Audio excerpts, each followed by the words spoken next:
আজকের অত্যন্ত উদ্বেগজনক এবং নিন্দনীয় খবর রাজধানী দিল্লি থেকে সোমবার রাতে এক মর্মান্তিক ঘটনা সামনে এসেছে। সেখানে চলন্ত বাসের ভিতরে এক মহিলাকে গণধর্ষণের অভিযোগ উঠেছে।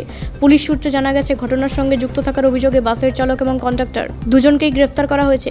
প্রাথমিক তদন্তে জানা যাচ্ছে, ওই মহিলা একা বাসে যাত্রা করছিলেন। সেই সুযোগকে কাজে লাগিয়ে অভিযুক্তরাই জঘন্য অপরাধ ঘটায় বলে অভিযোগ। ঘটনার পর মহিলাকে উদ্ধার করে হাসপাতালে ভর্তি করা হয় এবং তার চিকিৎসা চলছে। এই ঘটনায় দ্রুত পদক্ষেপ নিয়ে দিল্লি পুলিশ অভিযুক্তদের গ্রেফতার করেছে এবং ঘটনার পূর্ণাঙ্গ তদন্ত শুরু করেছে। পুলিশ জানিয়েছে, দোষীদের বিরুদ্ধে কঠোরতম আইনি ব্যবস্থা নেওয়া হবে। এই ঘটনা সামনে আসতেই দেশ জুড়ে ক্ষোভের ঝড় উঠেছে। সাধারণ মানুষ থেকে শুরু করে বিভিন্ন সমাজকর্মী এবং রাজনৈতিক নেতারা তীব্র নিন্দা জানিয়েছেন। অনেকেই প্রশ্ন তুলেছেন, রাজধানীতেও যদি মহিলাদের নিরাপত্তা নিশ্চিত না হয়, তাহলে দেশের অন্যান্য প্রান্তের অবস্থা কী? ঘটনার পর সোশ্যাল মিডিয়া থেকে রাস্তাঘাট সব জায়গায় প্রতিবাদের ঝড় দেখা যাচ্ছে। নাগরিকদের একাংশ বলেছেন, মহিলাদের নিরাপত্তা এখন সবচেয়ে বড় প্রশ্ন হয়ে দাঁড়িয়েছে। অনেকে আবার কঠোর শাস্তির দাবি জানিয়ে বলেছেন, এ ধরনের অপরাধীদের দ্রুত বিচারের মাধ্যমে দৃষ্টান্তমূলক শাস্তি দিতে হবে, যাতে ভবিষ্যতে কেউ এমন অপরাধ করার সাহস না পায়।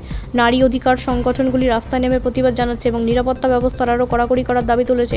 বিশেষজ্ঞদের মতে, শুধু আইন কঠোর করলেই হবে না, প্রয়োজন সচেতনতা, নজরদারি বৃদ্ধি এবং দ্রুত বিচার প্রক্রিয়া। সব মিলিয়ে এই ঘটনা আবারও আমাদের সামনে বড় প্রশ্ন তুলে দিল, নারী নিরাপত্তা নিয়ে আমরা কতটা প্রস্তুত?